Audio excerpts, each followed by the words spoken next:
the Citizens Access and Disclosure of Expenditures for National Accountability Atan ang maraming sumuporta sa pagbuo ng ating panukalang batas. Nasa halos 250 po ang nakausap po natin mula sa government agencies kasama ang DBM, DICT, DOF, DOJ, DOST, SEC at BSP, kasama po ang mga private sector groups, businesses, tech groups, startups at marami pang iba. Kasama na rin po yung mga individual na nag-email at nakipag-ugnayan po sa amin. Pagkatapos po ng mga hearing, technical working group, roundtable discussion at konsultasyon sa mga eksperto mula sa gobyerno, pribadong grupo at NGO, naging Kadena Act na po ang Blockchain the Budget Bill. We rise today to sponsor this bill at a time when public trust is at an all-time low and allegations of corruption are at an all-time high. Kahapon po, pinag-usapan natin ang classroom gap na 165,000 at ang 22 lang na classroom na naitayo ng DPWH. Taon-taon na lang pong naghihirap ang mga Pilipino dahil taon-taong ding nararamdaman ng ating mga kababayan ang epekto ng substandard, unfinished at ghost project. Tuwing hinahagupit po ng bagyo at habagat, binibigyan diin po ng mga baha ang pagkukulang na dulot ng korupsyon. Kaya po nung Hulyo, isa po tayo sa mga unang nanawagan na imbestigahan ang flood control project. At sabi ko nga po, hindi na to flood control, flood out of control na po yun nangyayari. At ngayon, nais ko pong ulitin, ang nabulatlat na issue ng flood control ay kung gaano kalalim at kalawak ang pagkabulok ng mga sistema ng ating gobyerno at kung paano ginagawang normal ang korupsyon. Ang mahalaga at kakaiba po sa nangyari at naging papel ng taong bayan, sila po mismo ang naging investigador. Sila po yung naglantad ng iba't ibang mga bagay na naging viral sa social media. At kung hindi po nagsariling kusa ang mga Pilipino, hindi siguro natin malalaman kung gaano kalala ang problemang ito. Yung problema po ng Pilipinas ay korupsyon at yung sistemang nagpapalalim ng sugat ng korupsyon sa ating bayan. In the past, nagkaroon rin po ng mga hakbang sa pagsulong ng transparency sa ating gobyerno. Nandyan po ang Freedom of Information Act na sinusulong ni Senator Robin Padilla na siyang sinusuportahan po natin. Nagkaroon din ng full disclosure bill na hindi po napasa pero hinain rin in previous Congresses. At ngayon po, sa panahon ng budget, isang hakbang na naaayon sa kadena ay ang pagsasapubliko ng 2026 budget documents. At nagpapasalamat po tayo kay Chairperson Win ng Finance sa kanyang inisyatibo sa bagong Senate Transparency Portal na pwedeng i-access ng taong bayan. Nagpapasalamat din po kami sa inyo, Mr. President, sa bagong Senate website na ginagawang mas madaling mahanap ng taong bayan ang impormasyon tungkol sa mga batas at nagawang trabaho natin dito po sa Senado. At nung hearing ng DPWH, nangako po si Secretary Vince Dizon na gagawa rin ang DPWH ng sariling transparency portal nila para mabantayan ang mga proyekto ng ahensya. Importante po ang mga hakbang na ito dahil alam po natin na ang transparency ang pinakamalakas na sandata laban sa korupsyon. Sabi nga po, sunlight is the best disinfectant.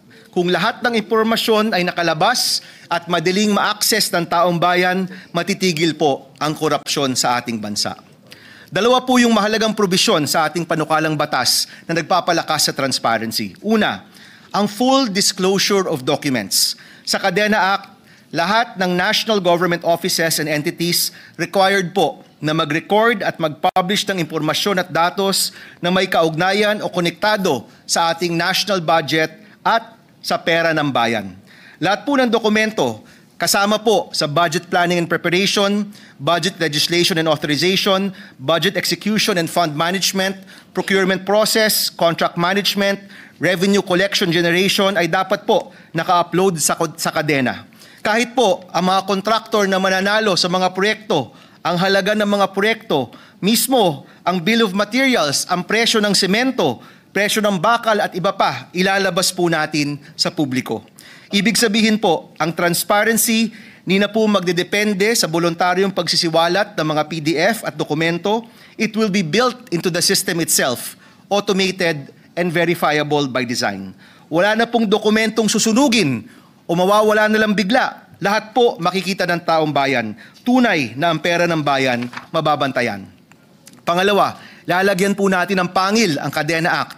Kung may mga dokumento na hindi po ipapublish ng ahensya sa kanilang website o sa Kadena platform sa loob ng 7 araw, meron pong administrative penalty. At kung pagkatapos ng 30 araw, hindi pa rin naisa sa publiko ang kontrata, bill of materials o kahit anumang minandatong dokumento ng batas, magiging criminal offense po ito. Makukulong ang isang individual na nag-upload ng false or misleading budget-related information at ang provision na ito na penalty ay para panigurado na hindi po garbage in, garbage out ang mangyayari sa kadena.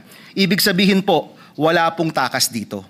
Mr. President, sinisigurado ng Kadena Act na bababantay ng taong bayan ang pinaghirapan nilang buwis at malalaman ng sambayan ng Pilipino kung paano ginagastos ang kaban ng bayan.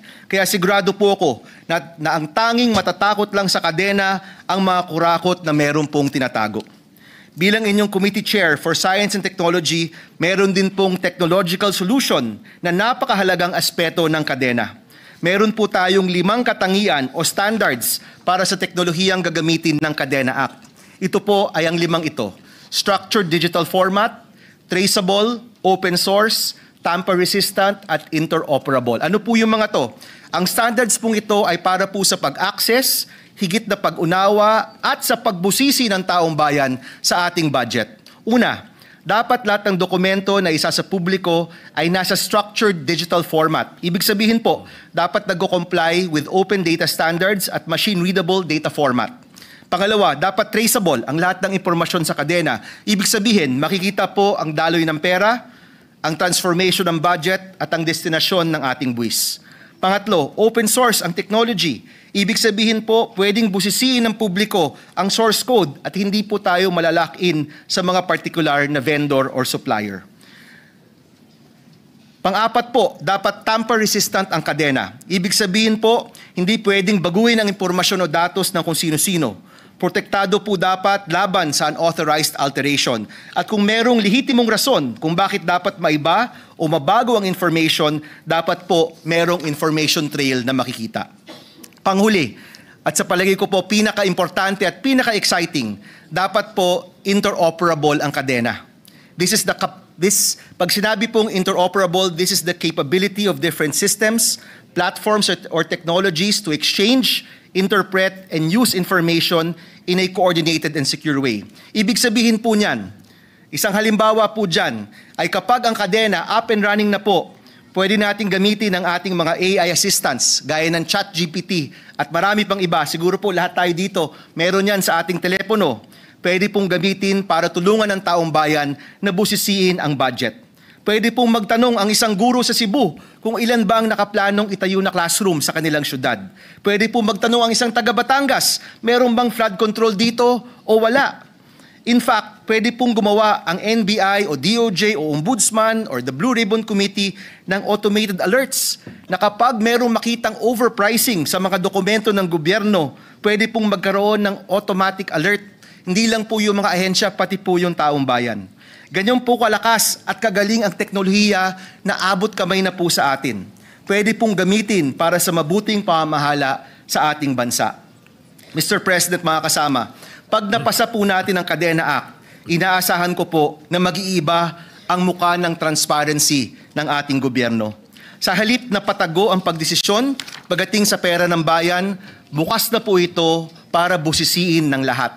Ang hangarin po natin, nakakadena ang pera ng taong bayan.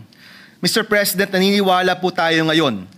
Ngayon po ang tamang panahon na ipasa ang batas na ito para ipakita sa taong bayan na sineseryoso natin ang kanilang panawagan.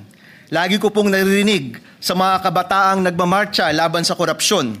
Ikulong ang sangkot, ibalik ang pera, baguhin ang sistema. Ito pong panukalang ito para po dun sa pangatlong hinaing. Baguhin ang sistema. Yung bawat pisong nawala at ninakaw na galing po sa bulsa ng Pilipinong nagpapagod araw-araw, mahahanap po natin. Dahil pera po ito ng pamilyang gutom at tinatangay ng baha at ng mga batang walang silid-aralan, ng mga nagsusumikap sa kakarampot na sahod at ng mga Pilipinong naghahangad lang ng Pilipinas na hindi sila nakawan kung hindi ipaglaban. Ito po ang pera ng taong bayan na kailangan pong pangalagaan. Ipasa po natin ang Kadena Act. Gumawa po tayo ng bagong sistema na mababantayan ang pera ng bayan. Pera na pinagkitiwala po sa atin ang gobyerno ng taong bayan. Muli po, Mr. President, nananawagan po tayo. Sana po masuportahan natin ang Kadena Act. Ito po'y tugon sa hinaing ng taong bayan ngayon, isang paraan kung saan maibibigay po natin ang hinahanap ng taong bayan. Transparency pagdating sa pera ng bayan, makikita hanggang pisong ginagamit ng ating gobyerno. For transparency, accountability, and a government that Filipinos can finally trust, Mr. President, suportahan natin ang Kadena Act. Maraming salamat, Mr. President, at maraming salamat po sa mga kababayan po natin at sa mga kasama po dito. Thank you po. Your Honor, Senator Aquino, I will be honored to be a co-author or a co-sponsor of the measure. Thank you, Mr. President. Same with Senator Pangilinan. I'd also like to thank Senator Pangilinan, Senator Villanueva, who's already expressed his intention to be co-author, Senator Jinggoy, Senator JV, and Senator Go, and I think Senator Robin as well, and Senator Tulfo. Maraming salamat, Mr. President. Thank you. All right, Senator Jack Sparrow, you are recognized. Yes, Mr. President, Senator Robin Hood Padilla would like to co-sponsor the measure. I move that he be recognized. Senator Robin Padilla is recognized. Maraming salamat po, Ginoong Pangulo, at sa ating pinunong mayurya. Assalamualaikum warahmatullahi wabarakatuh. Magandang araw po uli. Ako po ay tumatayo ngayon upang ipahayag po ang aking pakikibaka, matikas, maalab na kagustuhan na maging co-sponsor ng panukalang batas na isinusulong ng aking kaibigan, Senator Bam Aquino.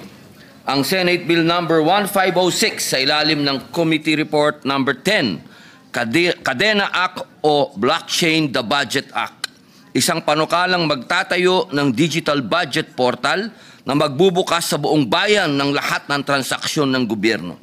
Ginoong Pangulo, matagal na pong hinaing ng sambayanan ang tanong, saan ba napupunta ang pera ng bayan? Ilang dekada na po tayong nabubuhay sa kakulangan ng datos at katiyakan.